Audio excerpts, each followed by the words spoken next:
Hello friend, welcome back. In our last video, we have successfully installed Laravel application or Laravel framework onto our local machine and also run it. And in this video, we are going to create a database using the local server and also configure it with our application. So let's go ahead and do that.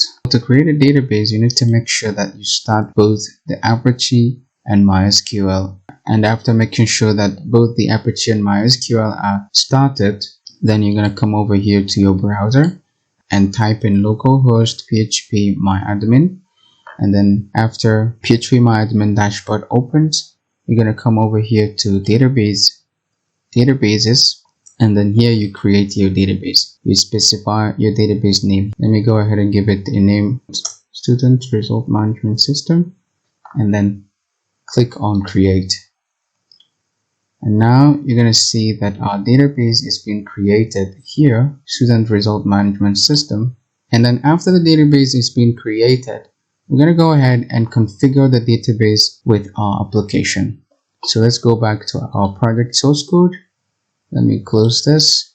And then we're going to go to our .env file.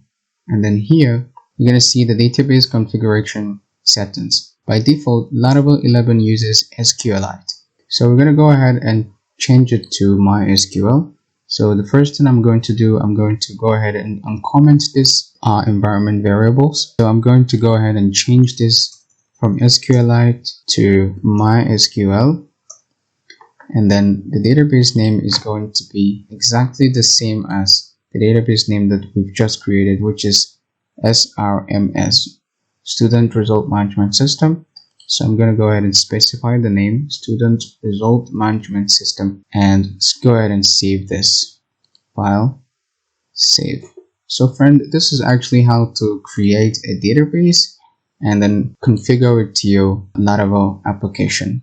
So in the next video, I'm going to install one of the Laravel default authentication system, which is Breeze. Breeze is actually one of the most famous and easy to use default authentication system in Laravel. If you head over to your Laravel documentation side under packages, you're going to find Breeze over here. So we're going to be installing Breeze in our next lesson. So I'll see you in our next video.